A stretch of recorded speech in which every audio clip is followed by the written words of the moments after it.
Of the recent developments that have taken place, we have the pleasure of having with us Honorable External Affairs Minister Dr. S. Jaishankar, Honorable Finance Minister Madam Nirmala Sitharaman, Sherpa, Amitabh Kant sir, Secretary DA, also Foreign Secretary sir, as well as Shringla, Chief Coordinator of the G20.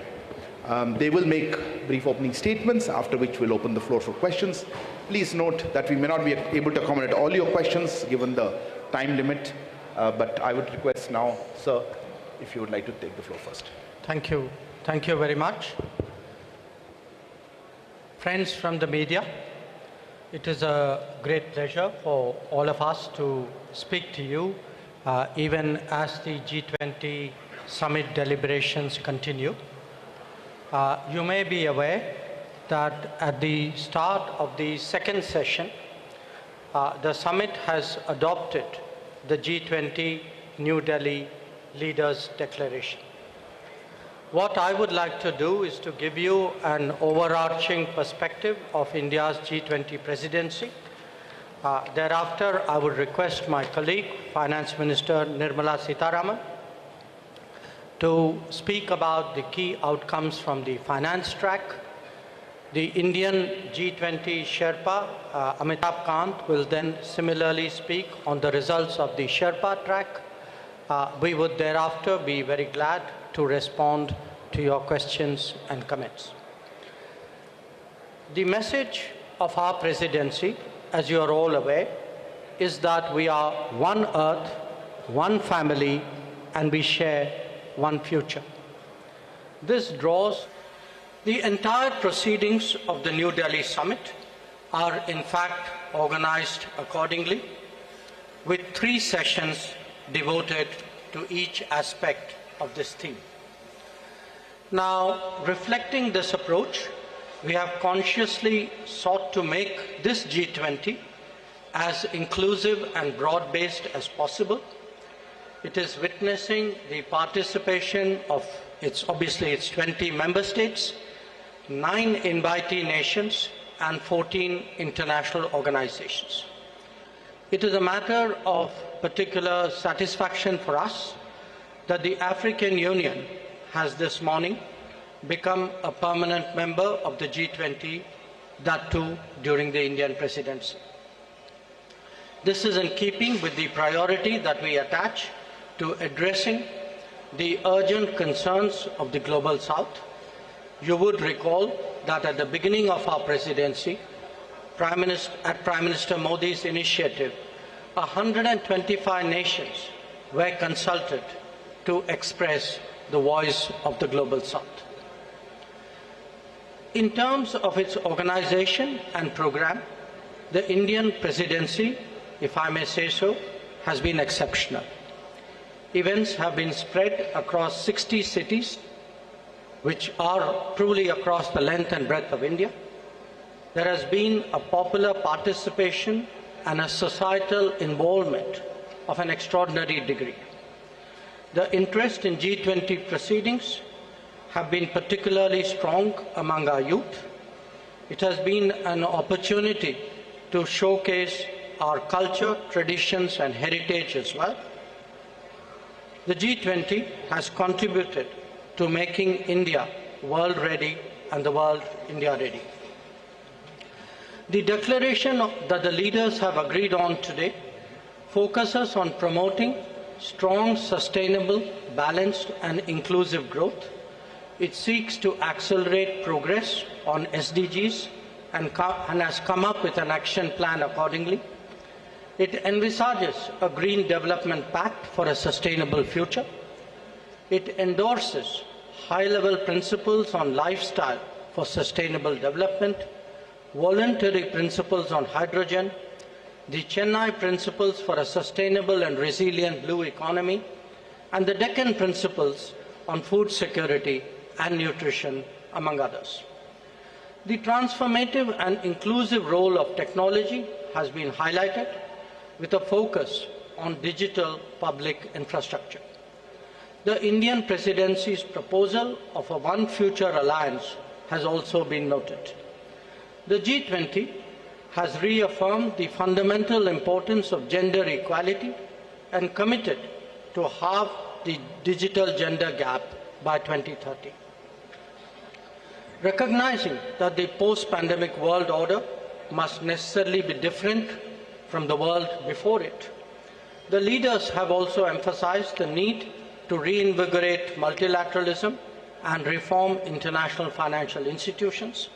This is particularly relevant to managing global debt vulnerabilities. So, as you can see, there have been many far-reaching and very consequential policies and decisions that have been agreed upon today. Keeping all that in mind, I would, at this stage, request Finance Minister to highlight the key issues from the finance track. Thank you, Jaishankar ji.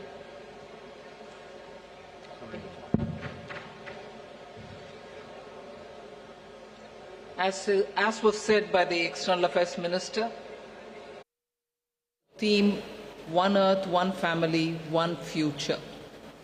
So today we are in a position to adopt, through the finance track, people-centric, action-oriented and far-sighted approach, and as a result of which several outcomes of the finance track will certainly reflect these objectives with which we started the negotiations. It has been very clear in our mind that we should ensure that no one is left behind in our pursuit of global solutions. So we have endeavored to support countries, especially those from the global south, to be an integral part of the global decision-making process. The G20, as you all know, is a very diverse group. Each country is at different milestones of economic development, and their trajectory is also very different in achieving their developmental goals.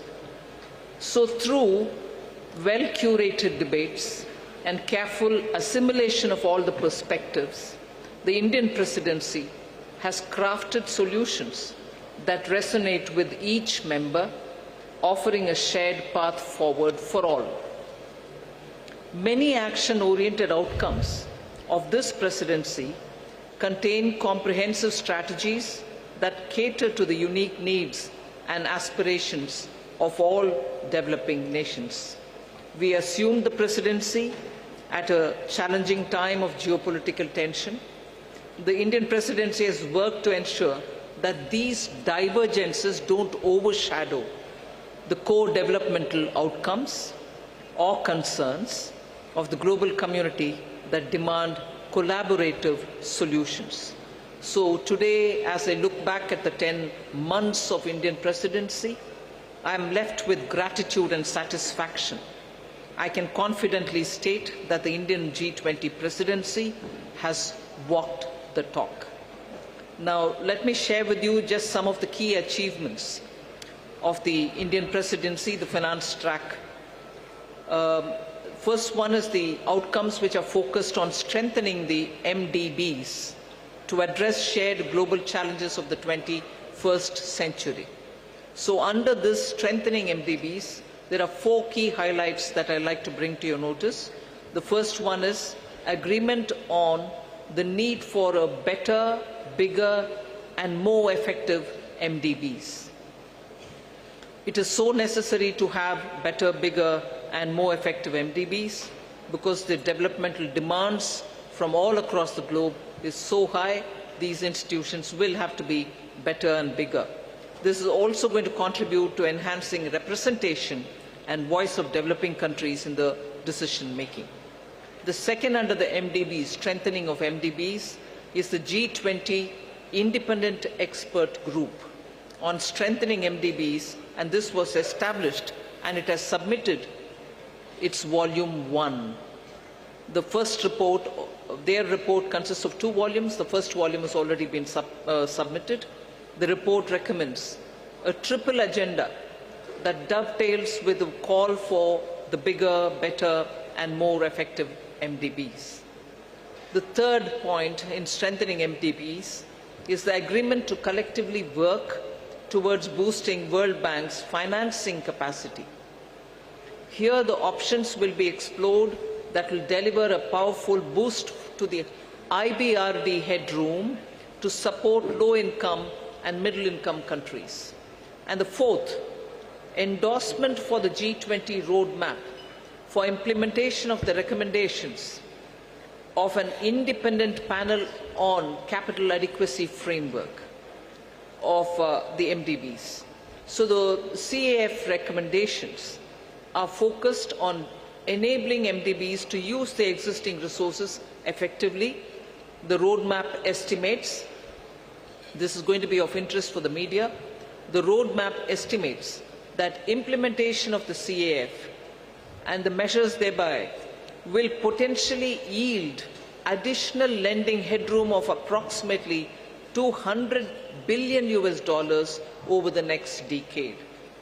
So through these achievements, India has harnessed the opportunity provided by the G20 presidency to effectively articulate and embed the priorities of the Global South in the larger global conversation on the MDB reforms.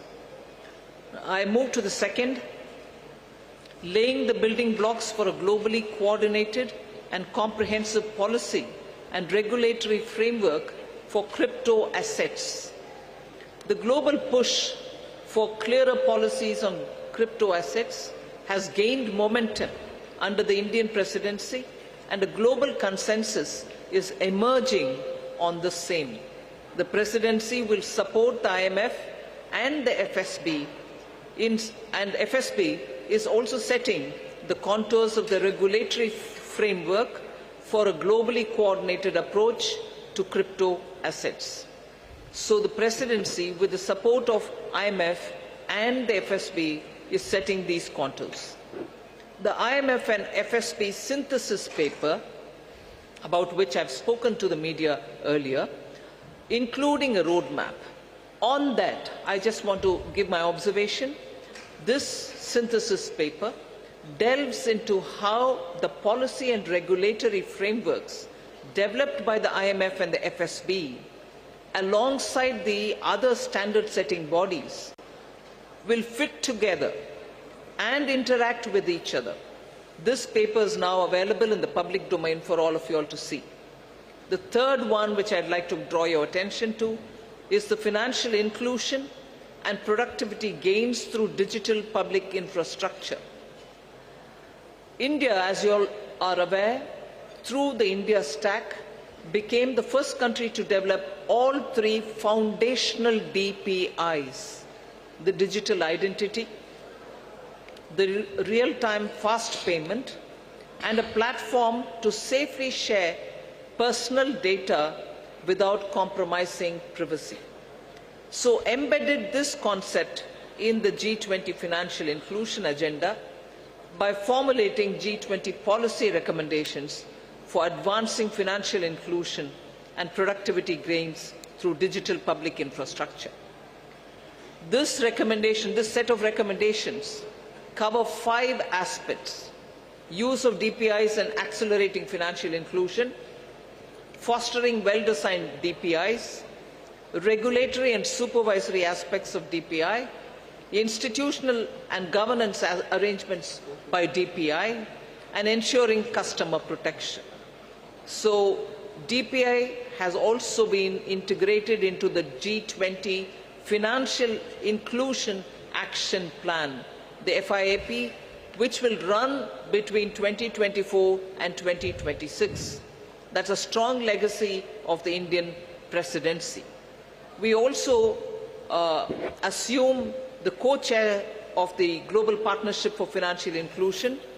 The implementation of the Financial Inclusion Action Plan, as well as the policy recommendations on DPI, will remain as areas that will continue to be heard across the G20 forum.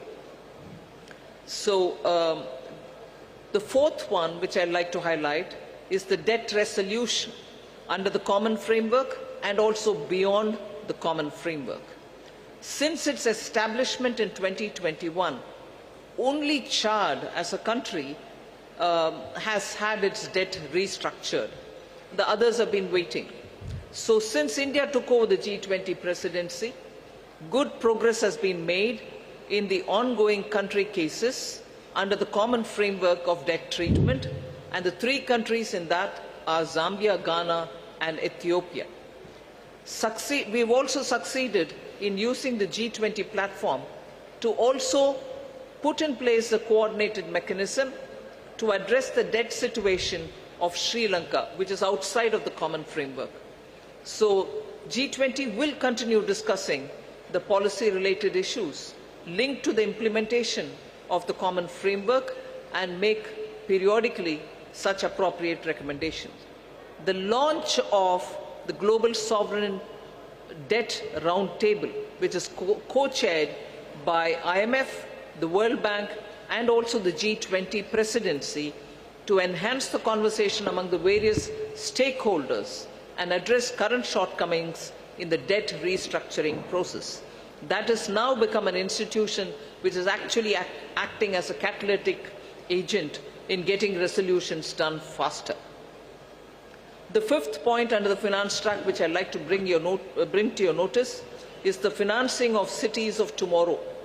Key concerns of the low-income countries and emerging markets is always been to mobilize resources for financing sustainable, resilient, and also inclusive cities of tomorrow. The G20 principles, which are issued for financing cities of tomorrow to promote effective and efficient use of financial resources, to support urban development that is socially inclusive, environmentally responsible, and economically sustainable, are now all under the framework of the principles which have been used. The MDBs and the development financial institutions can use these principles in their financing plans for urban infrastructure. The sixth, which I'd like to quickly draw your attention, is the two-pillar solution on global taxation, the international taxation. We've made substantial progress in the two-pillar solution, and the work has also happened on the exchange of information on immovable property transactions between countries. There is a launch of the pilot program of the South Asia Academy in India for tax and financial crime investigation in collaboration with the OECD. The seventh, on which I'll elaborate, is mechanism to support the timely and adequate mobilization of resources for climate finance. Till date, the conversation was focused on calling on developed countries to say, where is that $100 billion US dollars, which didn't come. But Indian presidency adopted an action-oriented approach, and the G20 explored mechanisms that can support timely and adequate mobilization of resources for climate finance, facilitating access to multilateral climate funds and enhancing their leverage and ability to mobilize private capital has also been our focus. Special focus again on development, demonstration, deployment of green and low carbon technologies. Now the list of outcomes, I've pointed out 7, just 3 more which I'll not go into the detail, but you can take it as enough has been done on that. I'll also put it out for your consideration. Scaling up sustainable finance for social sectors, health and education. Technical assistance for capacity building. Then global conversation on transition policies, especially to include range of options, both on pricing and non-pricing. And the third one, enhancing finance health collaboration so as to cover many other work streams as well. So I listed out 7, elaborated on them, 3 others which have not elaborated, but on all of them, substantial progress and outcomes have been achieved. India's received tremendous support from the G20 members across the table. The outcomes of the Indian presidency are a testimony to India's commitment to multilateralism and for international cooperation. We are sure the upcoming Brazilian presidency of our strong support and to continue the momentum on key issues of global importance. I now hand over back to Minister Jaishankar. Thank you, Nirmala ji. May I now request G20 Sherpa Amitabh Kant to bring out the major outcomes from the Sherpa track. Thank you, Minister. So first of all, when we started India's presidency, the Prime Minister had said that India's presidency must be inclusive, it must be decisive, it must be ambitious, and it must be action-oriented. The New Delhi Leaders' Declaration has 83 paras in all. All 83 paras have 100% consensus across all countries. There are 8 paras on the geopolitical issue, which is entitled Planet, People, Peace and Prosperity. All those 8 paras have 100% acceptance. All countries have unanimously supported the New Delhi Leaders' Declaration. This is one declaration without a single footnote and without any chair's summary. This is a complete statement with 100% unanimity. This demonstrates both the Prime Minister's and India's great ability to bring all developing countries, all emerging markets, all developed countries, China, Russia, everybody together on the same table and bring consensus. Secondly, this has been the most ambitious presidency in G20's history ever, because the number of outcomes it has, both the outcomes and the annexed documents, are about 112, which is more than 2.5 times which has ever been achieved before. Thirdly, this presidency, if you go through the New Delhi Leaders' Declaration, it has a huge India narrative, it has a huge India footprint, whether you look at the Deccan high-level principles on food security, whether you look at the Chennai high-level principles for blue ocean economy, whether you look at the Goa roadmap for tourism, whether you look at the Gandhinagar implementation roadmap for land restoration, or Jaipur call for enhanced MSMEs, all this will leave a huge footprint of India in G20.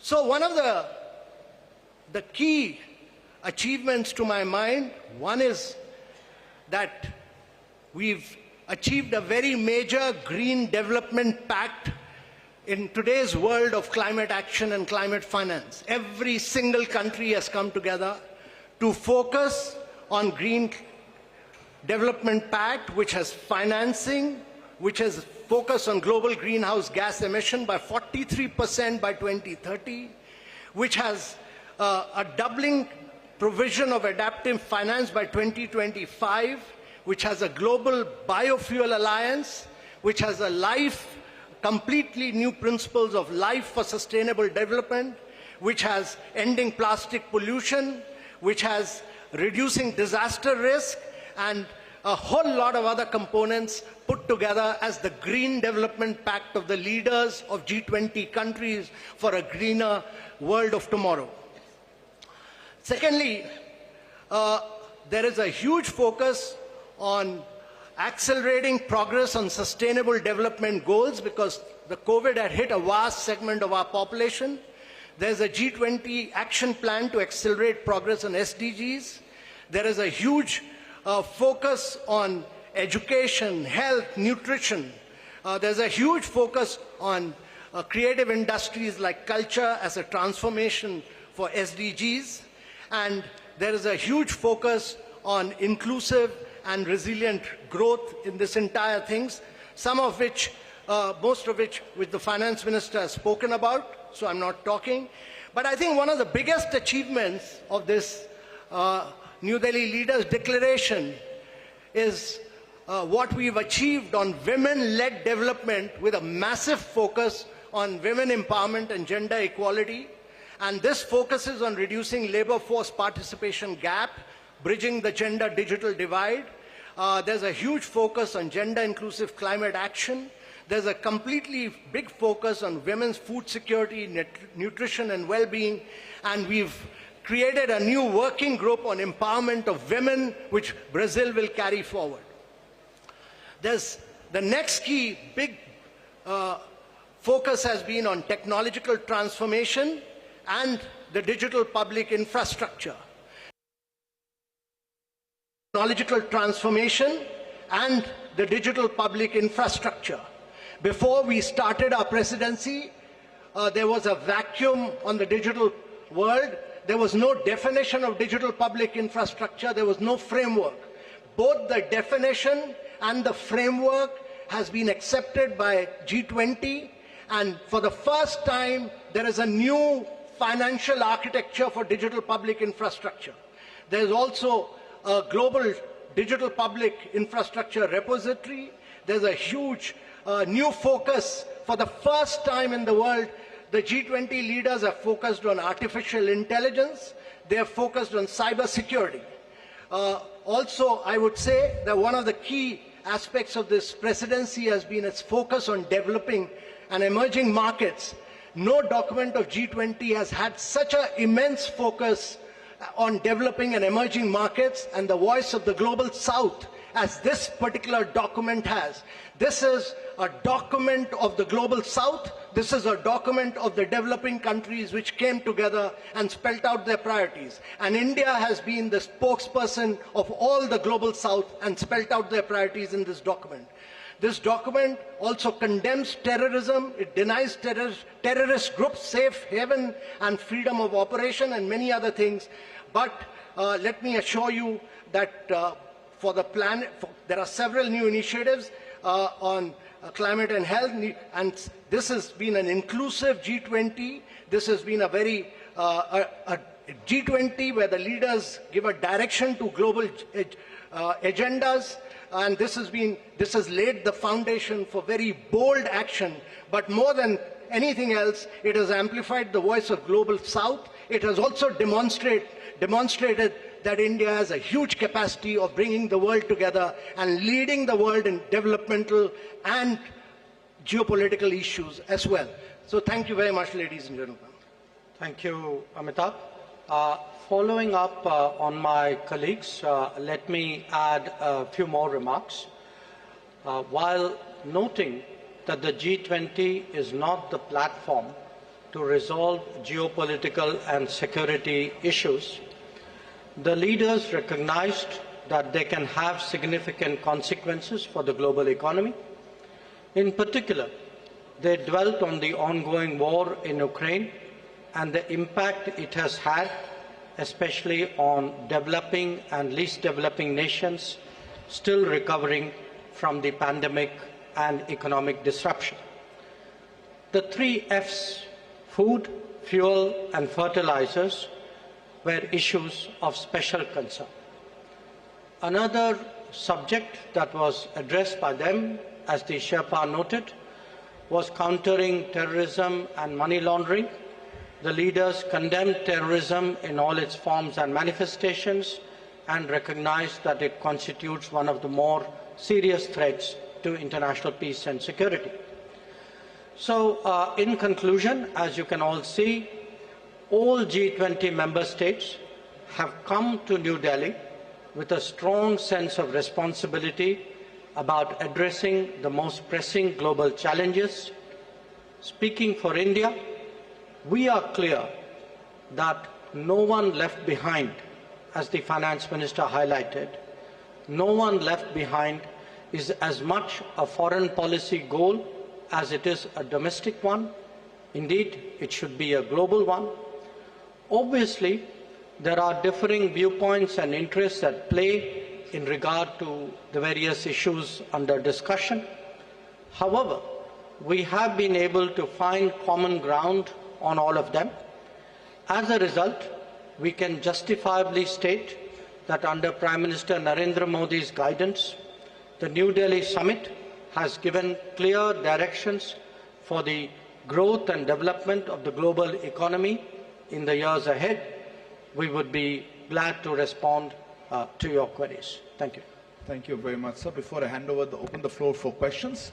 Let me just mention that the document in question, the New Delhi Declaration, has been uploaded on the website about an hour ago, and please have a look at it. Let me open now the floor. I see gentleman at the back. Yeah, right there at the back on the left. Yeah. Parikshit, right? Yeah, please. No, not there. Behind you.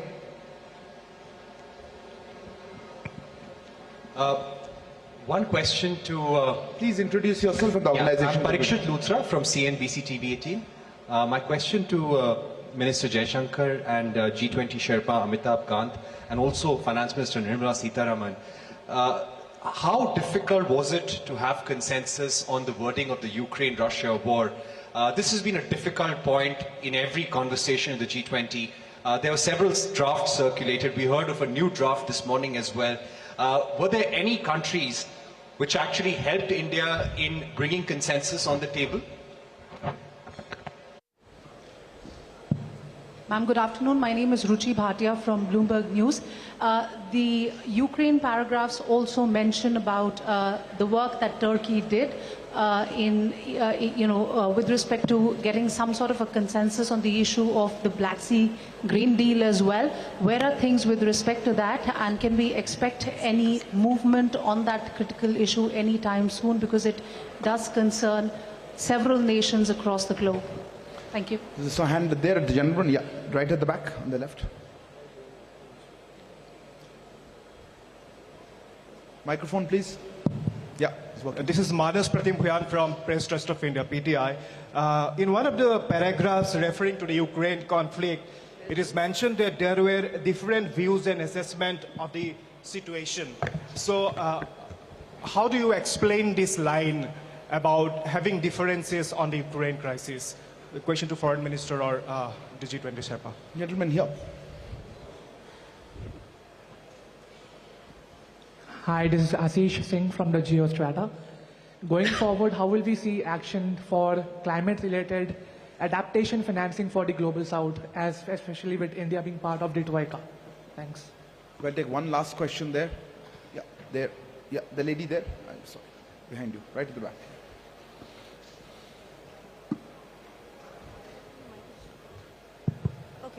Hi, I'm Hamna from Brute.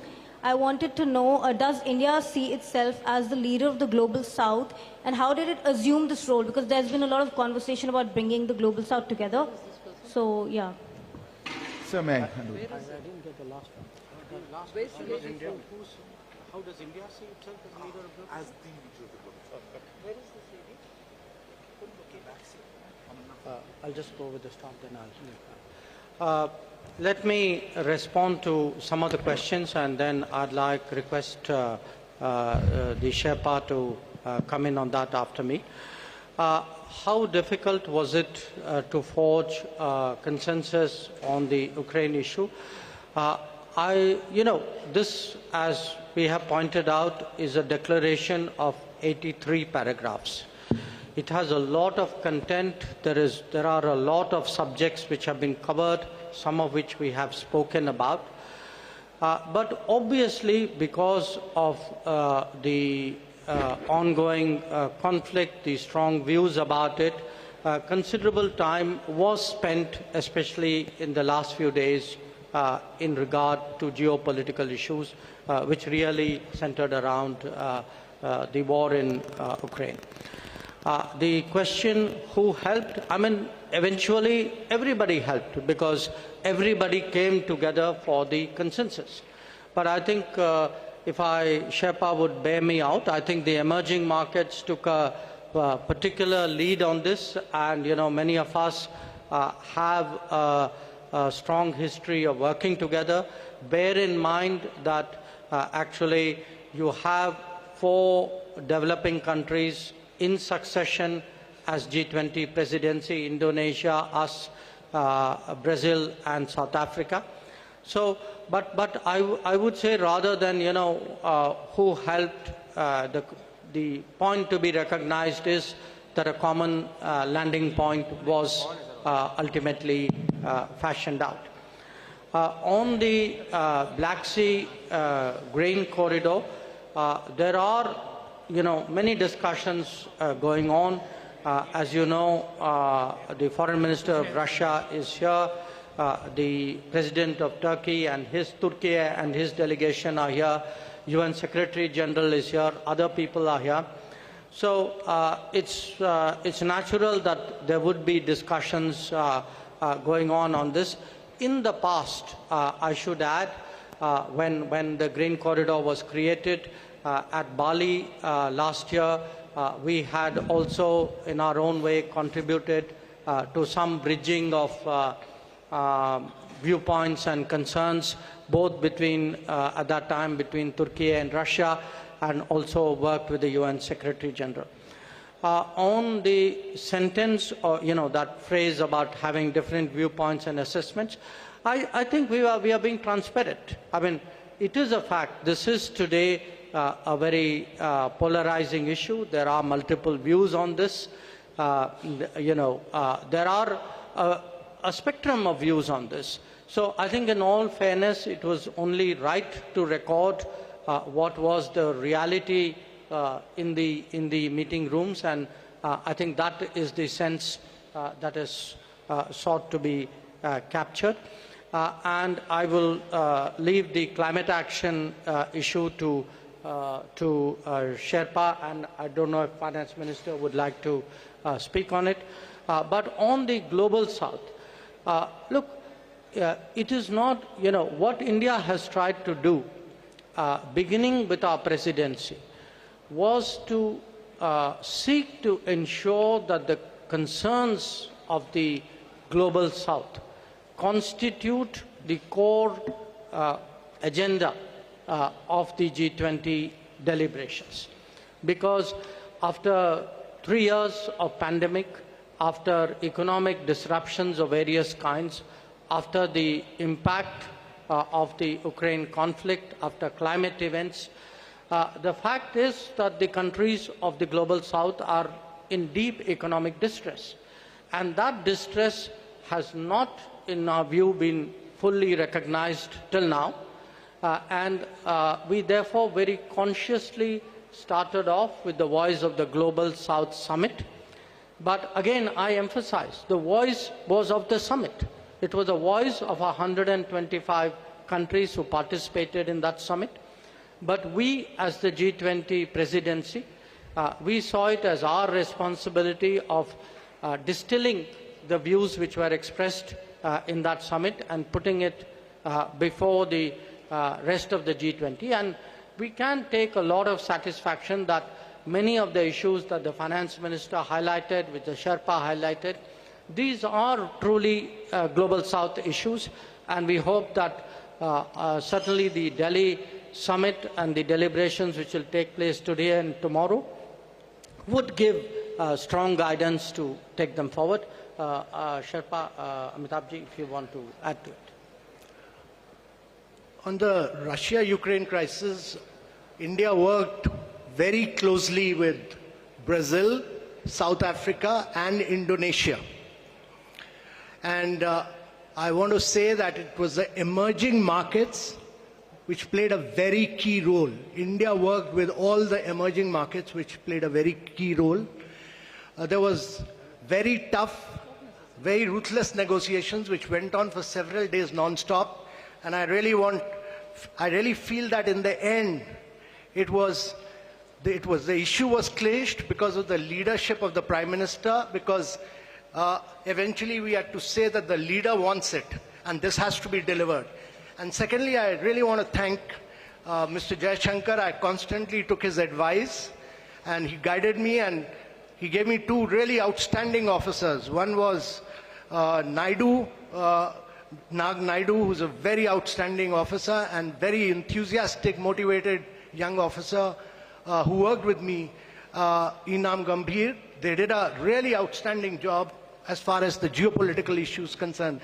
I had two other Foreign Service officers who've done brilliant work, Abhay Thakur and Ashish Sinha, on different aspects. But on geopolitics, they've done a really spectacular work. So it was really great teamwork. It was just brilliant teamwork by India. which has enabled us to achieve consensus on an issue on which the world has evaded any consensus. Even the Bali document which we talk about, actually we could not move forward with it because we could not arrive consensus in it for the first meeting. And on climate, let me tell you that this is one of the most ambitious document on climate because it talks about almost 5.9. It moves first the language from billions to trillions, and secondly, it talks about 5.9 trillion requirement for the presidency and for the G20 countries. And it lays a huge focus on life principles. It lays a huge focus on reforms of the multilateral institutions because they were designed for the World War II and not for climate action. So all of these, it talks about new financing instruments, many other things, but in totality, if you look at it, it's probably the most vibrant, the most dynamic, and the most ambitious document on climate action that has come out anywhere. Finance Minister. Just to add one line on the climate finance matter, the question was raised whether mitigation is being dealt with or not. It deals with the mitigation, all right, but it also looks at adaptation and resilience. I think now the debate on climate finance is also moving much more into resilience, whether it is infrastructure or planning for it or funding. Resilience takes precedence. That is one. And second, country-specific solutions are now going to be possible. It's not going to be one size fits all. The problem of each country, particularly on climate, is so different from one another. So this Delhi Declaration and also the discussions which were held during India presidency has focused on that. And thirdly, pricing and non-pricing tools are also now available for countries to adopt. It is not just going to be price it if it is carbon intensive and forget the others. Countries do demand pricing as one of the tools, but non-pricing solutions are also going to be a lot more friendlier to countries with different carbon emission levels. Thank you. Thank you. I'll open there's a lady here. Yeah, please. It's okay. No, ma'am, the microphone's already there. Yeah, go ahead, ma'am. You have the microphone.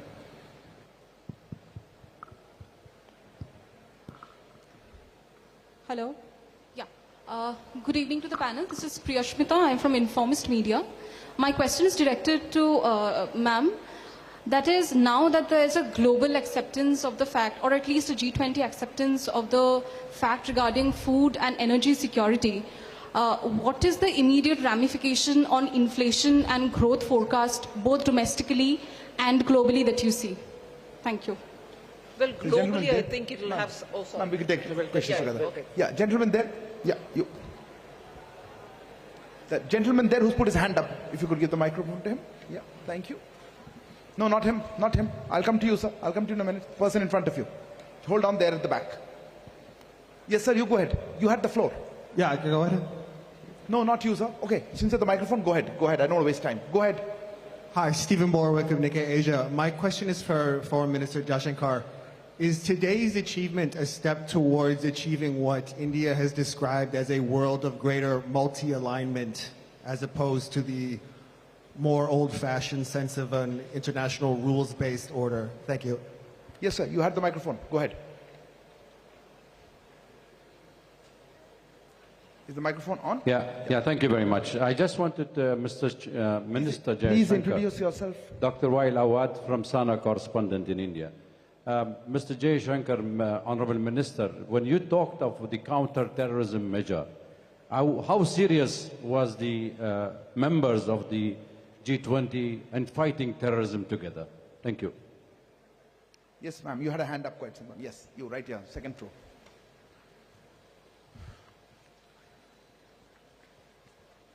Samira Hussain with BBC News. I want to go back to Russia, and if you look at the language that was used in Bali, and you look at the language that was used now, gone is any reference to Russia and its aggression. Were those concessions made in order to get Russia to sign on? And do you think the weight of this has been watered down? And does that take away from its importance, especially when you're talking about fuel and food security? Yes, you. Yeah. Right in front. No, ahead of him, please. I saw his hand. Yes, you. Please, go ahead.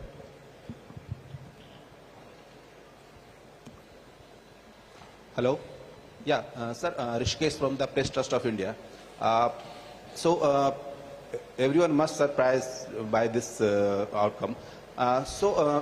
मेरा सवाल है कि PM Modi का जो personal bonding है president Biden and Russian president Putin के साथ, उसका कितना बड़ा योगदान था इस डिक्लेरेशन को ला पाने में, and what role has China played in bringing this declaration? एक क्वेश्चन था तो दूसरा देखिए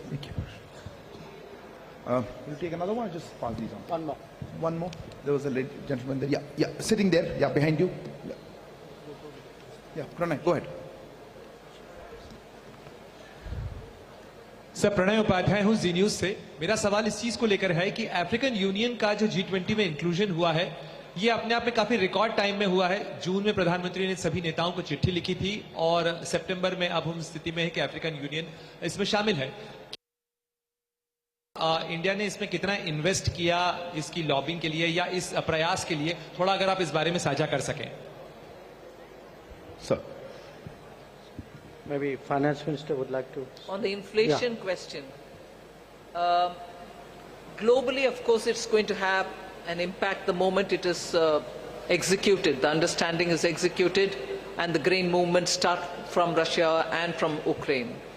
So particularly countries which have been hard pressed, which have originally and for a very long time depended on grains coming from these two countries, are now waiting to have that back again.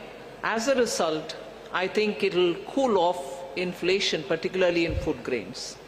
Domestically, we've had very little grains coming in. Except for edible oil, particularly sunflower oil, our imports have not been so much dependent on these countries. There are times when we've brought in extra edible oil, and therefore to that extent, yes, it will certainly have an impact on domestic inflation as well. But largely, India's domestic inflation is affected by vagaries of the monsoon or supply side problems. Global impact is not as much as countries which are outside dependent on grains coming completely for their consumption from outside. If I could respond to the question whether this is a world of monthly alignment. I mean, first of all, when we are talking about G20, let us remember that this is a forum for international economic cooperation. Its primary focus is on economic growth and development. And in a way, the G20 itself is a reflection of multipolarity. The fact that there was, in a way, the salience of G7 was a decade ago replaced by the salience of the G20. I think that itself was a statement. Now, what you see before you in terms of the leaders' declaration and the discussions that are going on are obviously discussions among a very broad, very diverse range of countries at different levels of economic development, whose economic and social, cultural composition is quite different from each other. So I think in that sense it's quite reasonable to assume that there is a certain there's a spectrum of views and interests out here which we have tried to harmonize to produce the declaration. The question on counter-terrorism, you know, what happens? I would draw your attention to paragraphs 74 and 75 of the leaders' declaration. 75 speaks about the role of the FATF because clearly the financing of terrorism is a very strong concern which the entire international community, not just the G20, shares. The 74 deals with illicit trafficking and diversion of small arms and light weapons. So I think these are concerns. So within the G20, I think these conversations are quite helpful, but obviously in terms of policy action, they will be carried into their particular mechanisms and forums which focus on the issue. With regard to the to the comparison with the Bali Declaration, I would only say Bali was Bali and New Delhi is New Delhi. I mean, Bali was a year ago. The context, the situation was different. Many things have happened since then, and in fact, if you see in the geopolitical segment of the Leaders' Declaration, there are in totality 8 paragraphs, 7 of which actually focus on the Ukraine issue, and many of them highlight problems which are of great contemporary significance. I mean, including the efforts of the Istanbul agreements, the concerns about unimpeded deliveries of grain, foodstuff and fertilizers, the issues of attacks on the relevant infrastructure. So I think it's, one should not have a theological view of this. I think the New Delhi Declaration responds to the situation and concerns as it is today, just as the Bali Declaration did in a situation which was there a year ago. And finally, with regard to the जो आपका जो सवाल था कि PM's personal bonding, today, in fact, not just today, yesterday, and in some cases at the Jakarta East Asia Summit as well, where the Prime Minister was there, Prime Minister did speak to a number of his counterparts with regard to what was under discussion at this summit. It is the responsibility of the Sherpa and of the ministers to put together the multiple strands and harmonize it into a document. But at the end of the day, I mean, I obviously do not want to go into very specific details, but at the end of the day, there are always gaps and issues and viewpoints. And I think today, especially Prime Minister's talking to a number of leaders during the day, his meetings yesterday with some of them, with others during the Jakarta meeting of the ES, I think were all very, very influential, or I would say almost determining in producing an outcome. और जो आखिरी सवाल जो आपका था कि AU का inclusion जो है उसकी गति माने बहुत तेज़ गति से हुई, मैं आप लोगों को एक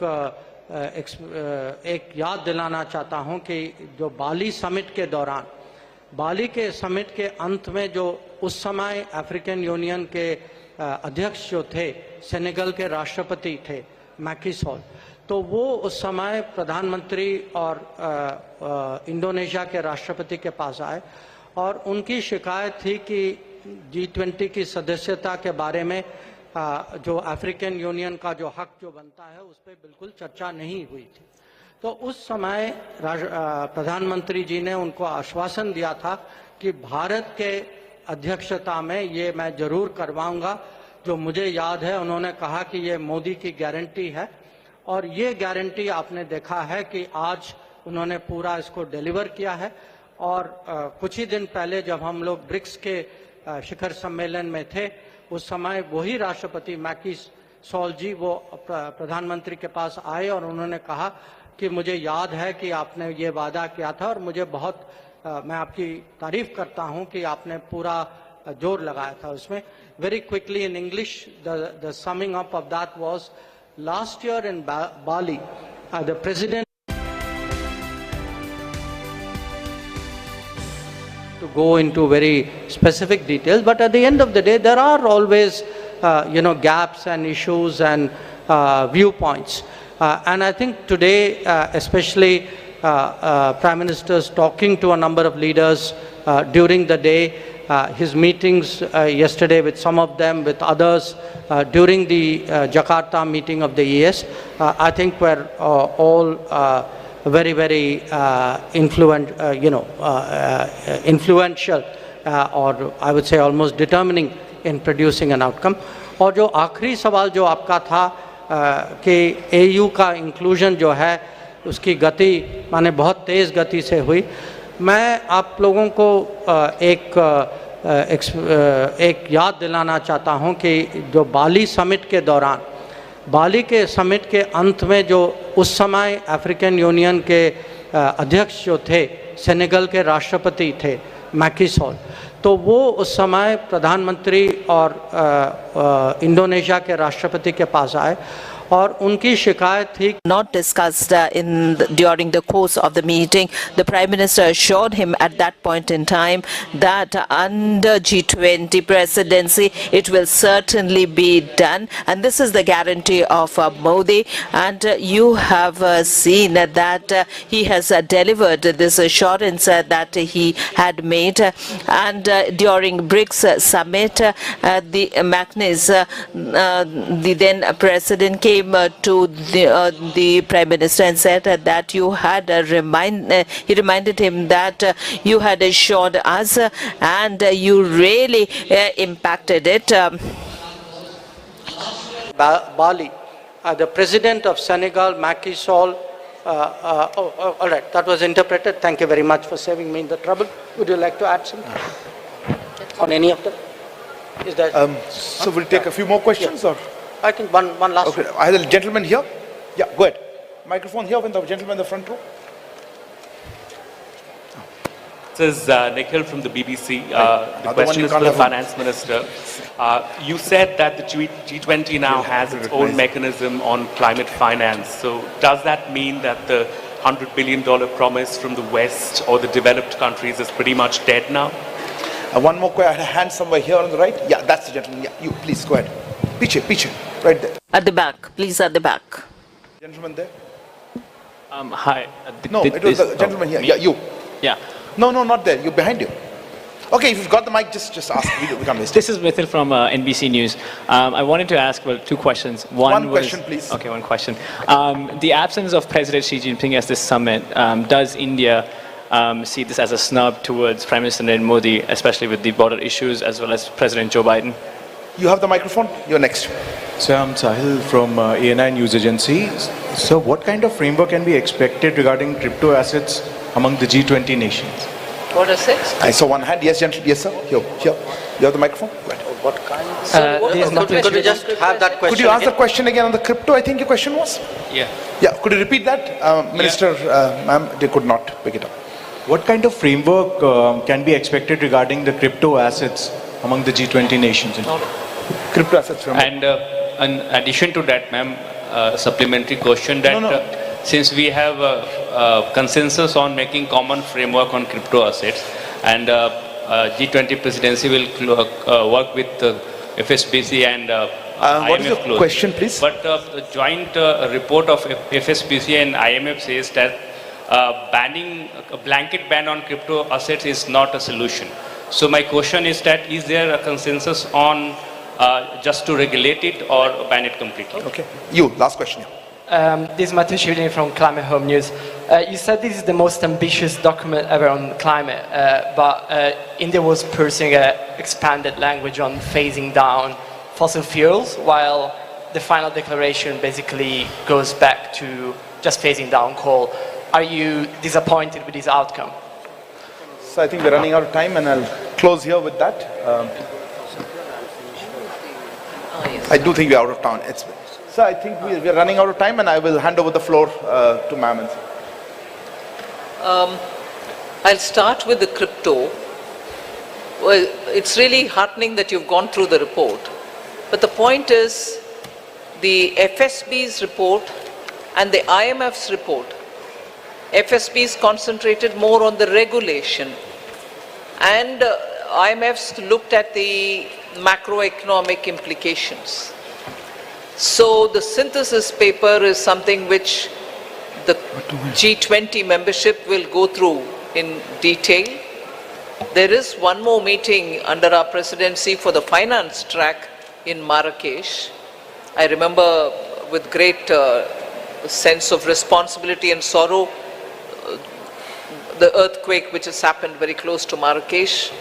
I hope the people of Morocco are in a position to take on, and I was glad to hear the Prime Minister during this session in the morning that India stands with Morocco and we will be ready to do any assistance that the government of Morocco would desire us to do. So with that said, with a heavy heart, the next meeting was scheduled for Marrakesh, and there the FSB report and the IMF, which is the synthesis report, will be discussed, and the materials are all already available in public domain. So it is for the membership to take a call as to how it wants to move on it. A framework or a template, whatever be it. I don't think we've given it a name as yet. And also to now discuss whether it is going to be a regulation only and not a ban. I'm not getting into that debate. It is the reports, the synthesis, and also the early IMF report, both of which have been discussed. You're right in saying this report says this. It's up to the G20 membership to take a call on how it wants to move forward. And that you'll get to know more during the autumn meet of the World Bank. There was a question on climate finance. I don't think it is a question of, are you writing off this 100 billion which was promised earlier, and now that you've come up with a newer way of funding climate. I don't think it is this or that. Whatever trickle had come earlier of the 100 billion, or what it can come now through the private partnership or bringing in philanthropy or anything else, can keep going on that. But the fact remains that now the larger discussion has brought in very many more elements of how to finance. So both will have its own role to play, because climate issues attain great sense of urgency. Would you like to speak on? So on the fossil fuel, I'll like to say that if you read through the entire document, it's very, very ambitious. First of all, for the first time, G20 has talked about tripling of renewable energy capacity by 2030 globally. Secondly, this is the first document which talks about, which has very huge focus on fossil subsidies. And thirdly, this is the first time that there is a huge focus on billions to trillions of dollars in climate finance. There is a huge focus on Global Biofuel Alliance, which will be launched today. There's a huge focus on green hydrogen, and also there's a massive focus on energy resource efficiency and circular economy industry coalition, and there's a focus on, to my mind, very huge focus on, the document is actually a very, very strong focus on lifestyle for environment, which is life, which the Prime Minister has initiated, and several studies have said that it can lead to 20%, and IEA study has said that it can lead to 20% reduction in greenhouse emissions. So huge focus on climate action. So let me conclude with the last question, which is the levels of participation. I think it's for every country to decide at what level they would be represented. I don't think one should overly read meanings into it. What I think is important is what is the position which that country has taken, how much that country has contributed to the deliberations and the outcomes. And I would say here that all the G20 members, and since the question was asked specifically about China, I would say China as well, that China was very supportive of the various outcomes, and